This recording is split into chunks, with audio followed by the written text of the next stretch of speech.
Got a Samsung top load wash machine that will not stop filling up water. First thing we're doing is getting into diagnostic. So you hold spin in soil, and then you hit the power button, and that sends you into diagnostics.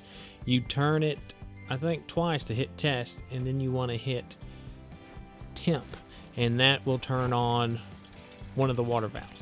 There's 5 different water valves on this, and each time you hit that temp, it'll swap to a different water valve. It will get to where all 5 of those lights are lit up, and that's testing all 5 of them at the same time. And when all the lights are gone, all the water valves are off, and you see we still have water coming through.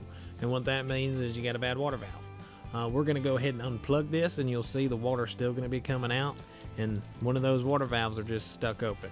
On this one, it is a log valve type water valve, so all 5 solenoids comes on one part.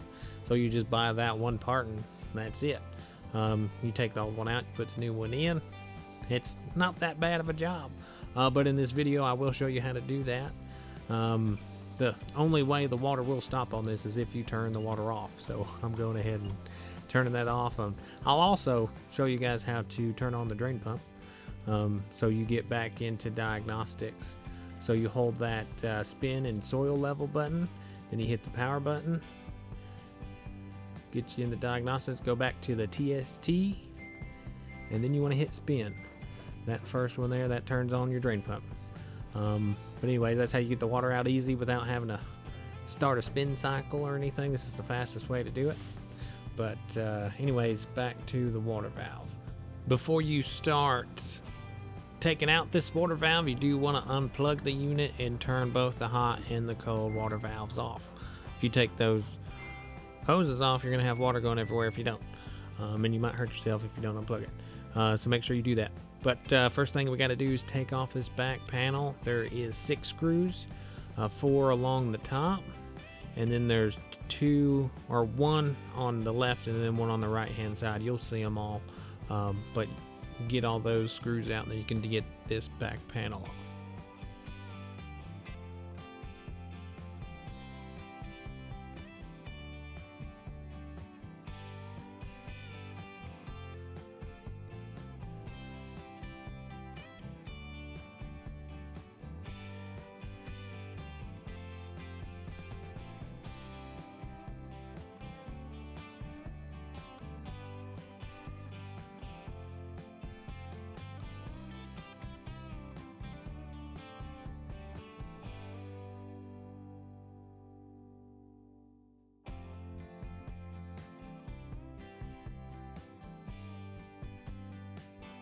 To get this panel off, you do sometimes have to get something to get in between the control and the panel to pry it out of its place there to actually be able to remove this. And sometimes it wants to be stubborn, but you get that off, and then there's 2 more screws you want to get, one on the left hand side and the right hand side right behind the control.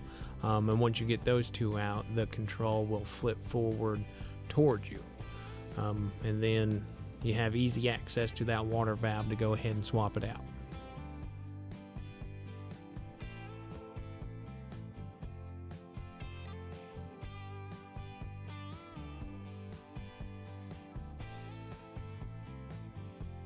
All right, we got it. You want to take off all these electrical connections, and sometimes they do want to be stubborn where they don't want to come off easy. I think I got one of them off without having to use a screwdriver, but if you have any trouble, you can just get a screwdriver in between the electrical connection and the valve itself and just pry her off. And yeah, once you get those off, we'll take off the water hoses and everything else.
Alright, fill line hoses are off, so next we're going to take out these 3 screws. Once we get those 3 screws out, we can get the water valve in a better position to get those clamps off those black hoses that are hooked onto the water valve.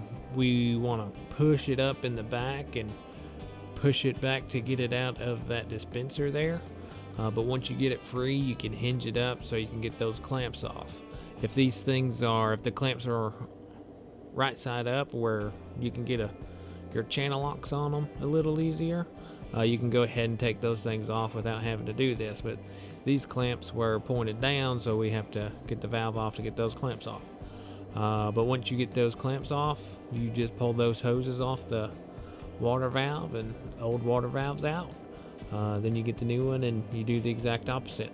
Just remember where these hoses do go. You don't want hot water going to the cold and vice versa. So make sure you hook everything up properly.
Alright, now be careful when you are putting this valve back on. On that one on the left, that green gasket there, I did pinch it a little bit, so I get it back out and I smooth her up to get her in there properly. But you want to make sure everything seats in there properly so you don't have any leaks or anything after this thing's all said and done. So you got those hoses back on, the valve's in its place, so we're just going to put the screws back in. Then we're gonna get the water hoses back on, all the electrical connections, and button this thing right back up. I'll chime back in whenever it's ready to test this. But anyways, I'm gonna let you guys watch it from here.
We're pretty much ready for testing, so we are going to turn the water back on. And this valve in particular, you see your leak in there. It wasn't doing that prior to me messing with it, but this happens a lot with these older valves. If you see this, make sure you tell the customer, or you probably want to fix that so you guys don't have a decent sized water bill. So yeah, try to get it to where it's not leaking. So if you got to barely turn it on, you got to barely turn it on like I did on this one. But yeah, don't want leaks in your house. Anyways, we're gonna get this water on, and then we're gonna test this thing, get back into diagnostics the same way we did before by holding spin and soil level, and then you hit the power button, and then that gets you into diagnostics.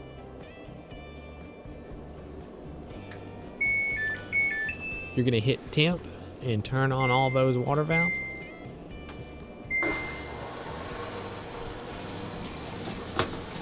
And you'll see whenever we go through all this that the water valve turns off properly and you don't have that major flow. You will still get some drips and stuff because you got that water that's exiting that dispenser, but you shouldn't see it look like that.